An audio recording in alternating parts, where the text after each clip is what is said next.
Okay, right. Last year I came along and described what I was doing to keep a remote and slightly cynical eye on my mother, who is living on her own and is increasingly incapable of doing so by some measures. And things have moved on a little, so I thought it was time to give you an update.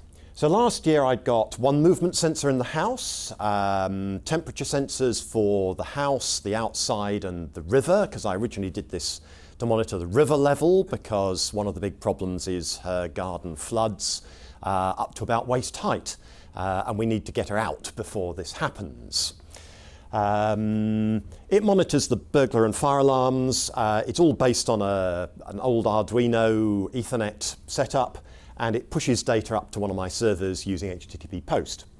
Fairly old school display, RRD tool, but it's been running since 2012. It's very useful.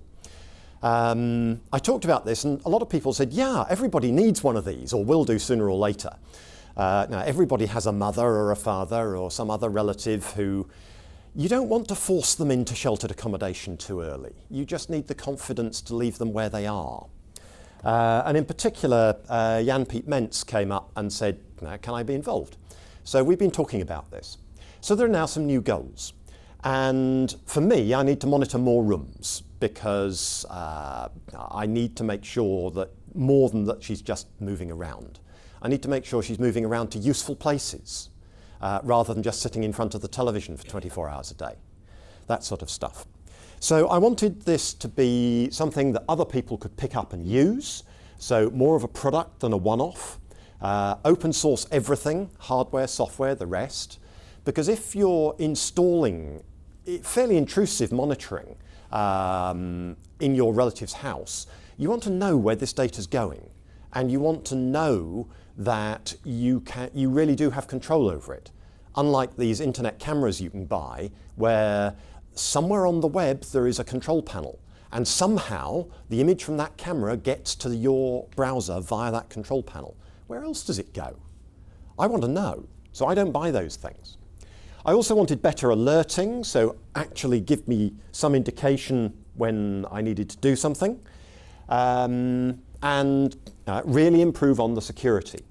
And then, because not everybody is technical like us lot, it would be nice to be able to do in-home service or update it to your private cloud, but also somebody could run this as a commercial service. So we need a multi-tenant sort of style.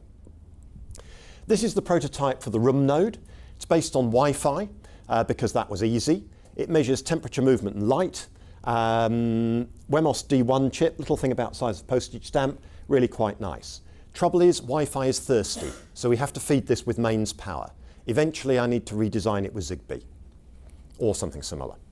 There's the current circuit diagram, not terribly complicated, and in fact even that's optional, so really quite a small thing.